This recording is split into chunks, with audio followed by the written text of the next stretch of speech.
There's no feeling more intense than starting over. If you deleted your homework the day before it was due, as I have, or if you left your wallet at home and you have to go back after spending an hour in the commute. If you won some money at the casino and then put all your winnings on red but it came up black. If you got your best shirt dry cleaned before a wedding and then immediately dropped food on it. If you won an argument with a friend and then later discovered that they just returned to their original view. Starting over is harder than starting up. If you're not ready for that, like if you've already had a bad day, then what you're about to go through might be too much. Feel free to go away and come back. I'll be here.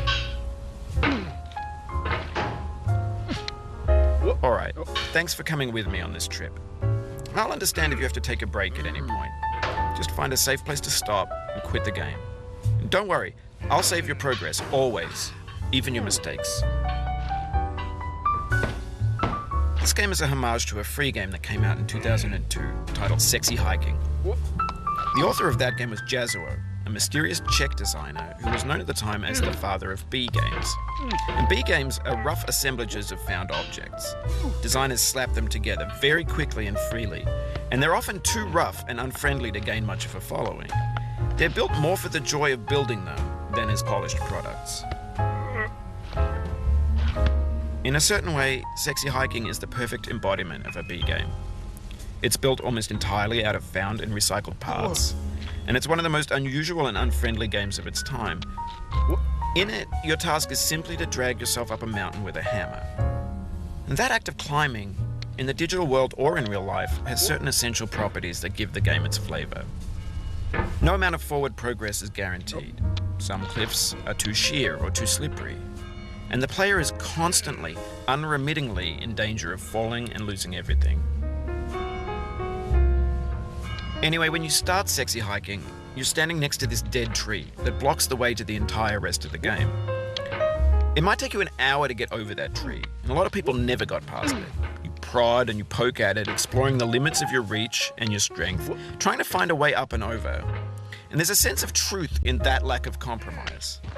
Most obstacles in video game worlds are fake. You can be completely confident in your ability to get through them once you have the correct method or the correct equipment or just by spending enough time. In that sense, every pixelated obstacle in Sexy Hiking is real. The obstacles in Sexy Hiking are unyielding, and that makes the game uniquely frustrating. But I'm not sure Jazuo intended to make a frustrating game.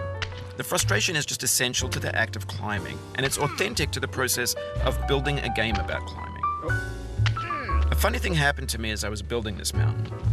I'd have an idea for a new obstacle, and I'd build it, test it, and it would usually turn out to be unreasonably hard. But I couldn't bring myself to make it easier. It already felt like my inability to get past the new obstacle was my fault as a player rather than as a builder. Imaginary mountains build themselves from our efforts to climb them, and it's our repeated attempts to reach the summit that turns those mountains into something real. When you're building a video game world, you're building with ideas, and that can be like working with quickset cement.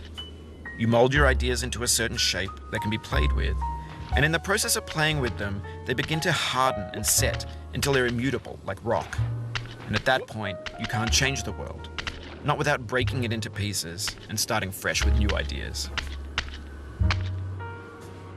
For years now, people have been predicting that games would soon be made out of prefabricated objects, bought in a store and assembled into a world. And for the most part, that hasn't happened, because the objects in the stores are trash. I don't mean they look bad or that they're badly made, although a lot of them are. I mean they're trash in the way that food becomes trash as soon as you put it in the sink. Things are made to be consumed and used in a certain context, and once the moment is gone, they transform into garbage. In the context of technology, those moments pass by in seconds. Over time, we've poured more and more refuse into this vast digital landfill that we call the internet. It now vastly outnumbers and outweighs the things that are fresh and untainted and unused. When everything around us is cultural trash,